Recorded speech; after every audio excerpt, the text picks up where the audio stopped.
Hey guys, it's Bree and I'm here to talk to you about a book that I just recently read called The Kiss of Deception by Mary E. Pearson, and I'll insert a picture here because I read this on my iPad and it's kind of probably better that way that I don't have it in physical copy, because otherwise I would be like ramming it around with my wide broad arm gestures and I'd probably like whack the camera off the pedestal that I've got it on. So, you know, take the good with the bad. Okay, so The Kiss of Deception by Mary E. Pearson was one of the best books I have read all year. It's only 20 days in, but no, seriously, it was amazing. This is how you write a first book in a series. Yeah, so I'll give you a little bit of a rundown on the general gist of this book. Yeah, so you've got Princess Leia, you've got Caden, and you've got Rafi. Now those are your three main characters, and you see from each perspective of them, which I thoroughly enjoyed. I thought that was a great way of telling the story. And then you've got two opposing kingdoms, I suppose. You've got Morrigan and you've got Delbreck, and they wanted to forge an alliance through a marriage of the Prince of Delbreck and Princess Leia, our main girl. And basically, shit goes down, she flees.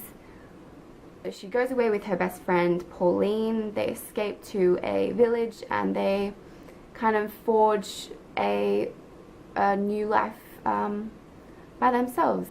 And then along come two strangers, Caden and Rafi. Two guys after a princess. Now, okay, that sounds cliched. I'll give that to you, but when you spice it up a bit, when you add in that these two men are an assassin or a prince, you know, things are getting a little bit interesting. But then, wait a second, you don't know who is who. So, the Princess Leia, she's the main character and she's fabulous. I love her to bits. She is that kick-ass character that people love oh so much. I will love her to the end of time. She's that great. Yeah, so you don't know who the two guys are that she has stumbled across, or they've stumbled across her really because they've been after her. Yeah, so that kind of it leads into an awesome mystery game, and it's a guessing game, and who's the prince, who's the assassin? Is she falling for the prince? Is she falling for the assassin? It's a fun ride. Yeah, so that's a general overview of what this book kind of encompasses, but it's so much more than that. I am telling you, it is so much more. The mystery and the intrigue, I can't even describe it. It is so well done. Please pick this up. It is, you won't regret it. It's good. It's good. Another thing, the world building was fantastic. It could have a little bit more, but for the first book in a series, I'm going to be a little bit lenient because you've got the second book to really dig into the laws and the tales of what is behind this world and the gods and the religion, so on and so on, and the prophecy as well. I'm telling you, I am intrigued and I'm so excited to know what happens, because let's face it, it's gonna be good. And also I just want to let you guys know what I found as I was reading. It was slow, but not in the boring sense that you might think or you might assume. It was slow as in not much was happening. There wasn't really much action. Like, I mean, she was picking blackberries one moment, she was riding horseback across a desolate setting in the next, but I didn't find that boring.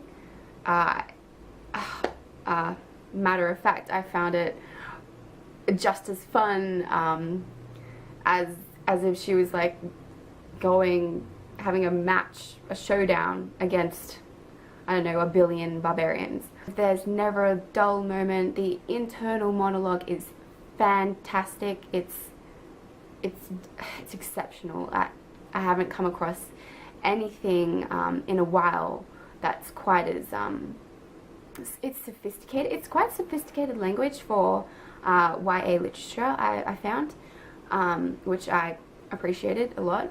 But yeah, I was hooked, honestly, and I've been like gushing about it ever since to all my friends. Okay, so now for the spoilery section, I just want to let you know that I'll be going into all the spoilers, so if you haven't read this, please go do now and come back, because I really want to talk to you all about it, because I'm so excited. Okay, now, did you guess who was the prince or the assassin? Did you guess right? I don't know what I'm doing. I did, but there's two sides to this story. I guessed it because their personality traits, I kind of pegged them for who they were. And also I kind of look for patterns in everything. So when I pegged Caden for the assassin, I kind of saw K as killer for the first letter of his name, and I saw Rafi as the prince because of royalty for Rafi. You get what I'm saying?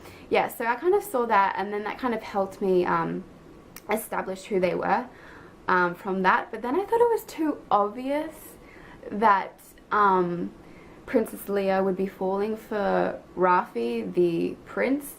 So I kind of backtracked, and I thought, what, like, imagine the twist of her falling in love with the assassin. So then when I thought that, my mind just exploded, and I thought, yep, she's falling in love with the assassin. So I had to kind of like come to terms with that and kind of like console myself. And just as I was like accepting that, it turned out that I was right the whole entire time, and she really was in love with the prince, and I was like, oh no, I was right. But you know, what can you do? So in the end, I was kind of frustrated but kind of happy at the same time, because I switched my answer, but you know, it doesn't really count. I knew. Yeah, so there you go. That is my book talk of The Kiss of Deception. It is definitely worth it. I highly recommend it. It is top stuff. Yep, so thank you all for listening. Hopefully you enjoyed. And stay tuned for more reviews to come, because there will be some. Rhyming. Okay, bye guys.